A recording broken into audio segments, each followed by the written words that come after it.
morning, good afternoon, good evening, and whatever. Kung saan man kayo naroon, magandang araw! Guys, ito yung continuation ng ginagawa naming DIY parking space. At talaga namang napakalaki na ng improvement. Naandito naman kami ngayon sa aming farm at dito namin dinudurog yung mga hollow blocks para hindi kami create ng ingay sa mga kapitbahay dun sa aming bahay. At itong mga dinudurog naming hollow blocks guys ay ito yung tinanggal din dito sa ginagawa naming parking space ngayon. Yan yung tinanggal na pinaka-wall dyan. So, walang sayang. Lahat gamit. 'Di ba? Ang mahal din kaya ng panambak.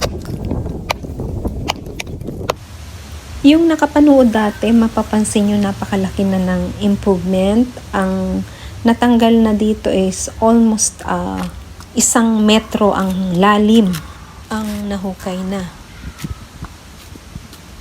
So may pasok ako ngayon kaya ang asawa ko mag-isa ang magtatrabaho dito. At napansin nyo guys, labas na yung mga tubo at ewan ko kung anong gagawin ng asawa ko dyan.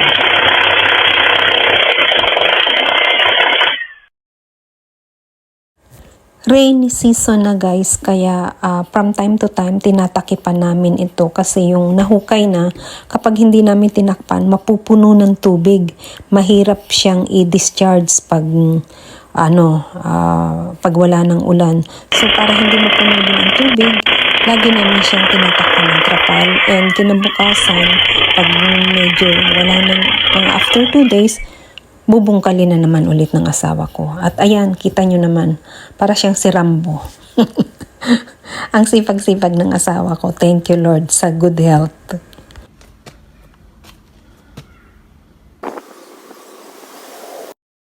So ayan na guys, ang linis na, wala na yung pinakaharang dyan. So mas madali na ang trabaho ngayon.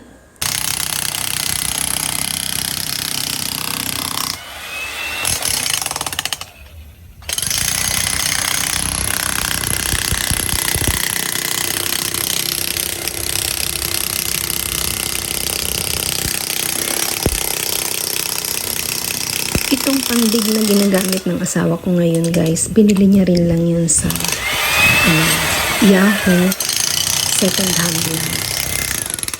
Malaking tulong. Imagine mo kung bubungkalin niya ng pala yan. Diba?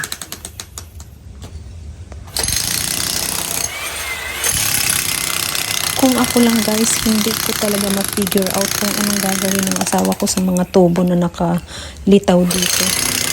Ano kayang gagawin niya dan? Hindi ko talaga, siya lang ang kayang mag-isip kung paanong gagawin niya dyan.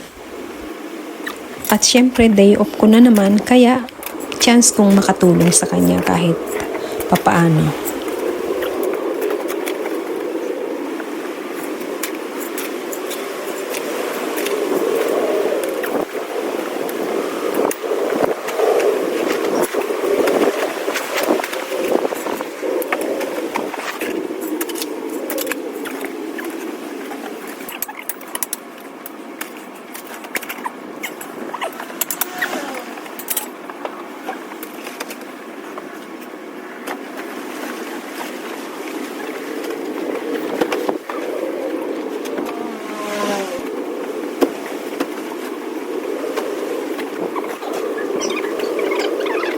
Nagbabadya na naman ang ulan kaya ito nagmamadali kami. Ang lakas ng hangin.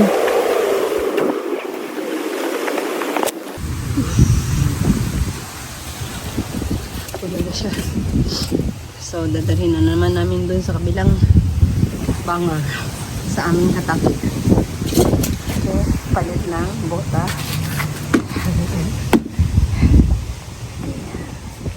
Palit kami ng bota. Palit kami ng shoes.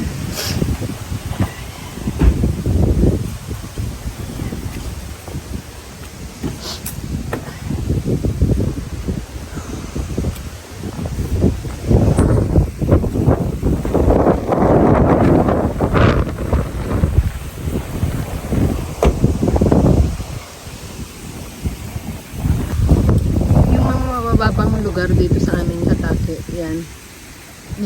Nakikita niyo yung rain. Yung mga tinapakan sa aming maliit na garden na gagawing sa aking maliit na garden na gagawing namin parking lot. So, ito namang gagawin ko itong garden. Ito lang. Yan. So,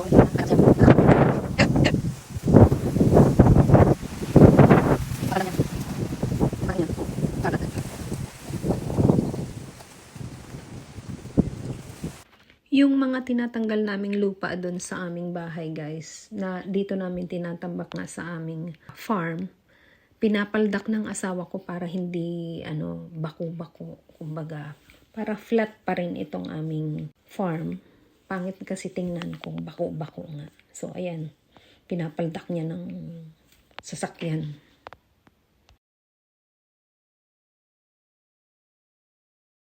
Kung mapansin nyo guys, itong may daan din ng gulong ng tire. Ng tire ng car. Ayan, pinaldak niya. Hanggang doon sa kabilang dulo.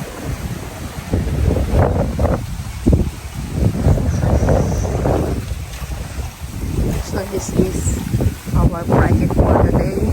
Unti-unti lang naman namin, mga 3 hanggang 4 na beses lang kami naghahakot sa isang araw. And pahinga na ulit. Kami ng in-order ng asawa ko. Hindi ko alam kung ano itong in-order niya.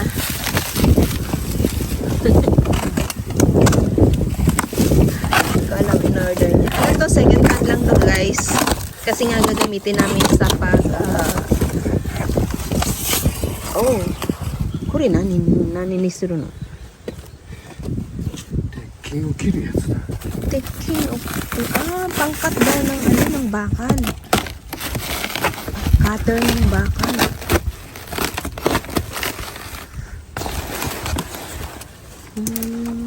Sugoi na. Ikura de kata?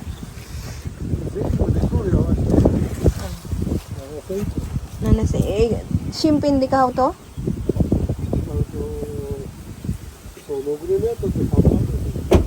Pag binili daw to ng cash, mahigit 3 lapad.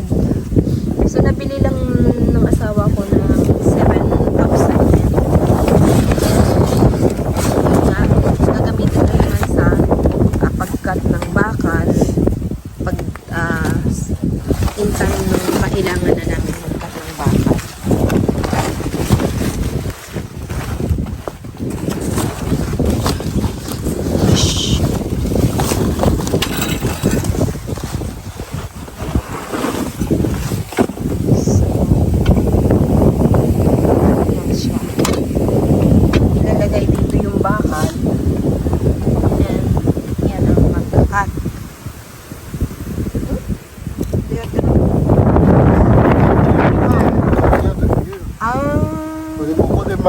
Yate. May kay. Ilalagay dito yung bakal, then, ita. Then, pag ginanon, eto, pag nag-close siya, yate, estamade. O pag nag-close niyan, cut na yung bakal. Yan ang, ito daw naman, pang bend.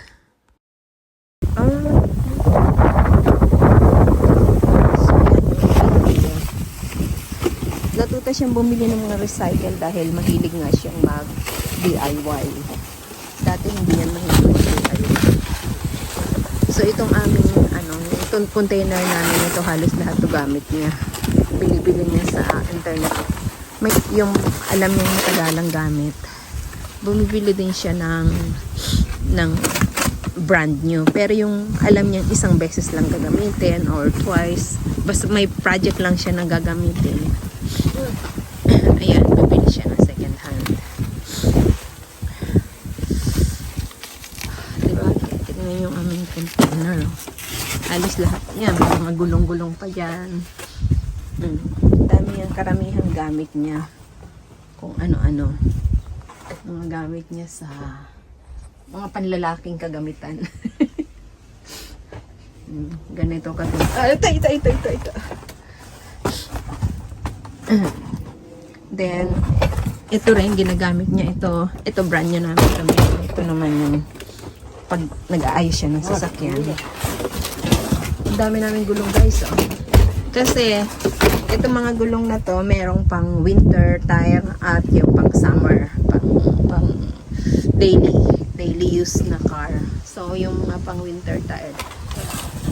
Pag during winter lang nakakabit, syempre, mga 3 months yan. 3 to 5 months nakakabit. Pag alam niyang hindi na wala nang panganib ng pag dami namin there. 2, 4, 6, 8. 3 set. Bali 4 kasama yung kaya 4 na set. Ibig sabihin, tigda dalawang car namin. Nani? Okay. Umuy na. Muchoy.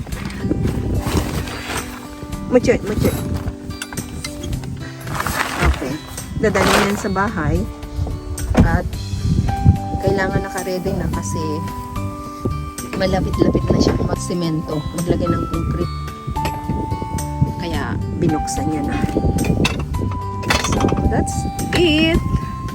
Thank you very much. Bago kami bumalik sa bahay, itatapon na namin itong box na pinaglagyan ng aming order.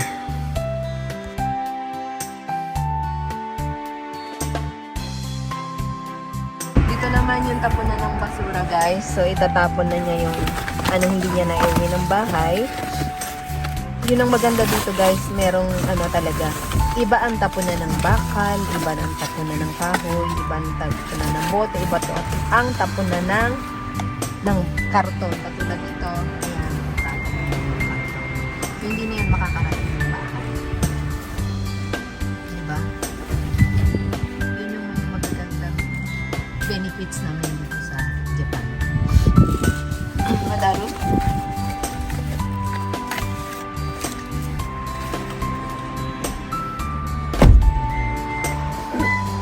So, nakatapon kami ng basura, nakapag-unboxing. Nakapag-unboxing na kami, nakapagtapon pa ng basura. Hi! Hi, Pogi. Hi, Pogi. Kakoy na. Kasih. Okay.